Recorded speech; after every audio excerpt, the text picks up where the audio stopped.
I think what people would see was kind of more of a confident, strong, person.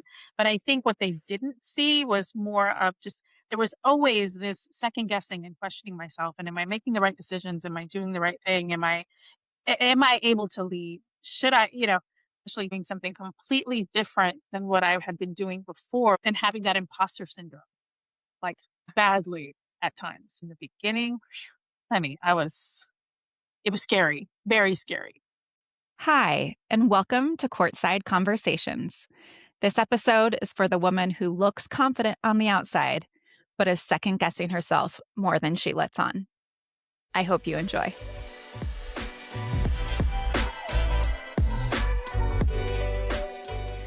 Today, I am joined by Angelique Bui. I call her Angie or Ange.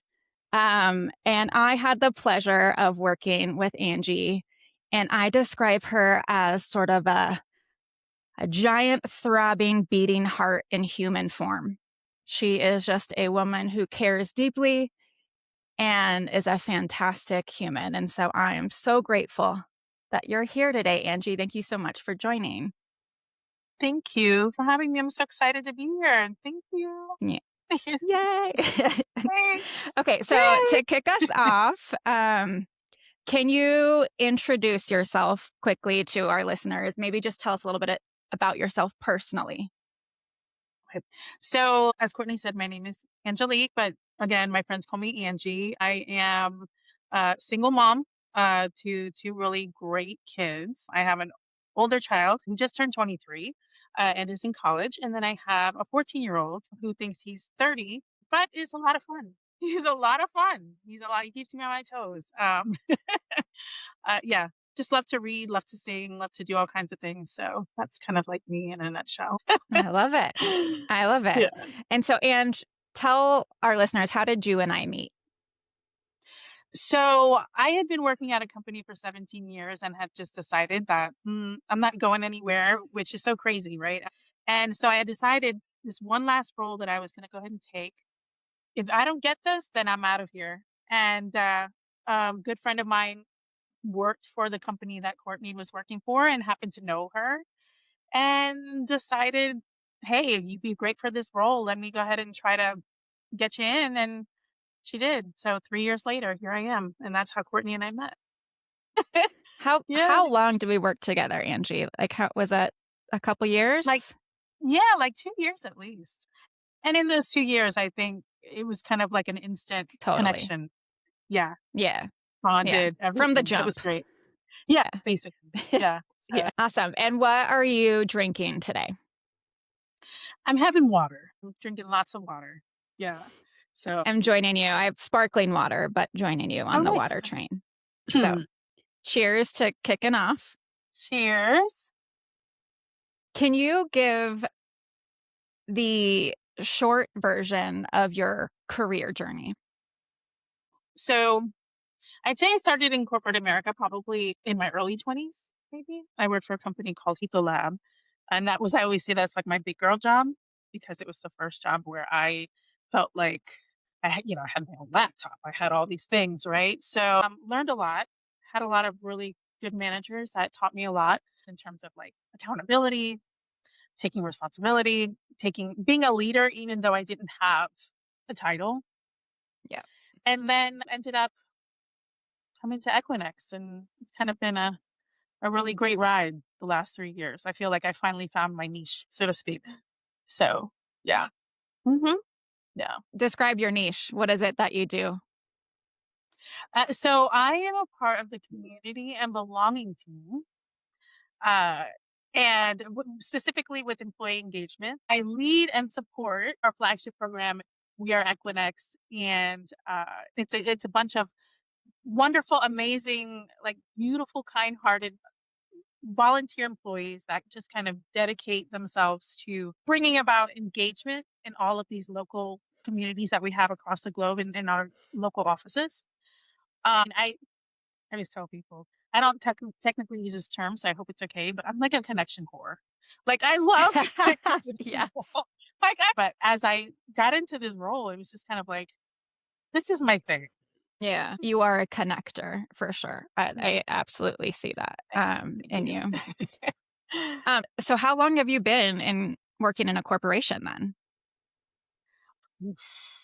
Oh my gosh. Probably 30 plus years, somewhere Yeah, around there. 30 years experience in corporate Yes. America. Yeah. That's no joke. Nothing to sneeze at, Ange. Mhm. Okay, so let me ask you this. When someone looks at your, 30-year career journey, what do they not see? I think what people would see was kind of more of a confident, strong, person. But I think what they didn't see was more of just there was always this second guessing and questioning myself. And am I making the right decisions? Am I Mm, doing the right thing? Am I able to lead? Should I, So I think that's probably the parts that they didn't see that I was able to kind of mask pretty well. on the outside, people would see a confident, capable, strong woman, but on the inside, you're second guessing. Yeah. Especially coming into Equinix and doing something completely different than what I had been doing before, where I was very much in the background, and had all of a sudden being kind of thrust into like you have to get on these calls and you have to facilitate them and you've got to talk to all these people and some of those people being, you know, upper leadership and all of that and just being like, what? And having that imposter syndrome like, Yeah, badly at times. I feel yeah. like I've been able to come into my own just because of the knowledge base, as I've got more knowledge now and I know more people, but in the beginning, honey, it was scary, very scary. Mhm, mhm. I get it, especially after coming from an organization where you were there for 17 years and surely had, like, this wealth of experience as far as, like, how to do your job, how the company and business work, how all of that, and so you're learning, like, net new everything. Yeah, 100%. Yeah. Yeah. Can you tell me about a time at work where you felt like you truly belonged or a time when you realized that you did not?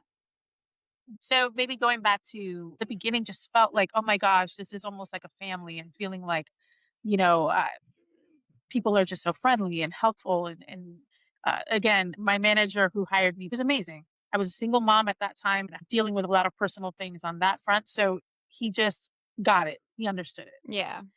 um Same company towards the end of my career there, I would say it felt very much like things had evolved and changed so much but not necessarily for the better. There was not a lot of development. The manager that I ended with, I might have met with her twice in like a 2-year span of time. And I was in the same role for 17 years.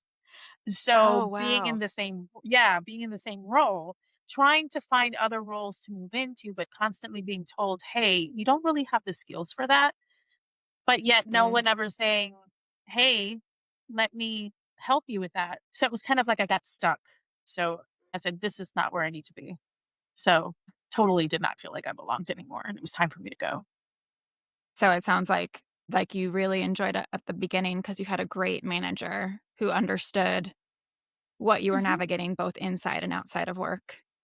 And then Right. towards the end, you had a manager that was essentially non-existent and felt zero support in the career Very development. much. Yeah. Very much so. Yeah. So tell me about the best or worst career advice you've ever received and how it's shaped you. Best advice I would say was, yeah, kind of, I may not have the title of being a leader, but when you have to get people that don't work for you to do what you need them to do, you very much have to kind of lead and again, build relationships with people so they learn how to trust you. They listen and they get what you need them to do done quickly. I, Mm, I may not have really like a worst piece of advice, but maybe I have a second piece of good advice. And that was kind yeah. of like, you got to ask for what you want. Yes. People won't know unless you say, hey, I'd like that role. Can you consider me? Or I'd like to go out for it. What do I need to know? That was something that I never really thought of until someone said it. And it was like, oh. well, you know what? You're right. You need to speak up and open your mouth and say, "Hey, I want that." Learn how to lead without authority by building trust. And then I heard 2, ask for what you want. Yep. Okay, well, and you mentioned, this a little bit earlier. You talked about when people look at your career, they may not see the self-doubt, the inner critic at play in your head. Can you can you tell me about a time throughout your career when you noticed your inner critic get loud?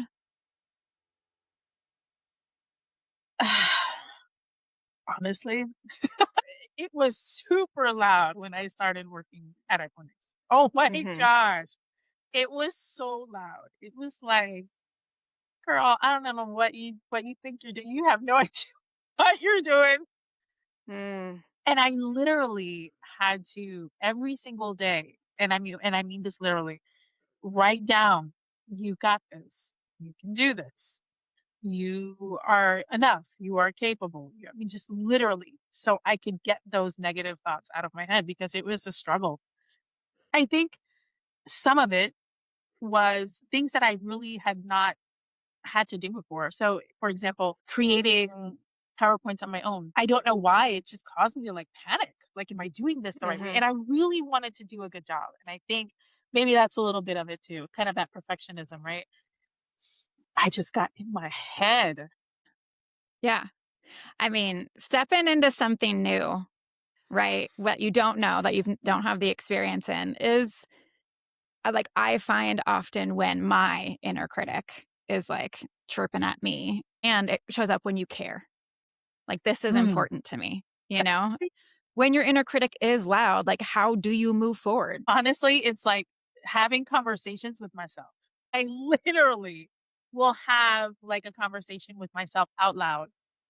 Like, what? Yep. Okay, stop, slow down, calm down. When there's too much noise going on, and I don't necessarily mean noise like physical noise, but just noise Mhm. inside your head, your emotions, you have to just kind of stop yourself and like literally talk yourself through it. And it Mhm. literally is like, and again, sorry, listeners, but I will tell myself, bitch, you need to calm down. Okay. You Yes. literally need to take it easy and slow down because you are like all over the place. And it honestly, it really does kind of help me to like kind of ground myself and refocus. Mm. Sometimes there's so much going on that I end up having to make lists, check them off, or the post-its all over the place, and have things all over, even with affirmations, post-its everywhere. And one other thing that I will say is that I have to tell myself that it's okay to mess up. Yes.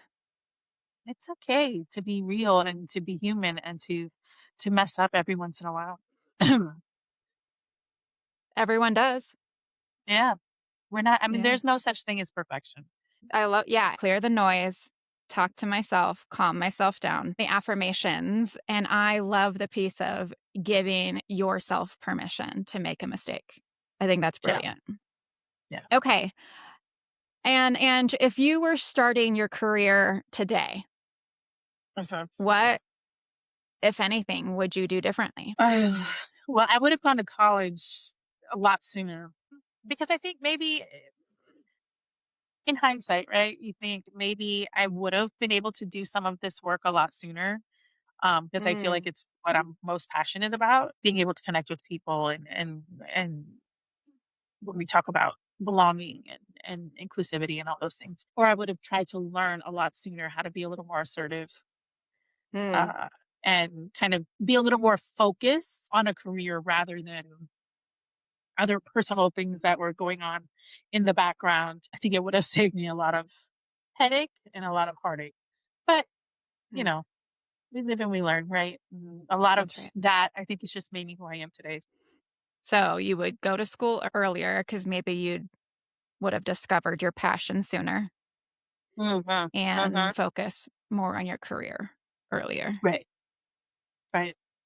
Yeah. Yeah. Well, and thank you so, so much for joining me on Courtside Conversations. one thing I'm taking away from this conversation is the importance of self affirmation. And I love what you said about give yourself permission to make a mistake. I think that is brilliant. So I'm going to take that with me. Well, and so listeners, thank you so much for joining Angie and I courtside. If any of what Angie said resonated with you, please do share this podcast with a woman that you love. And if we are not connected on LinkedIn, please come find me. I'd love to say hi. I am always listening. And until next time, I'll see you courtside. Thank you. Cheers, Ange.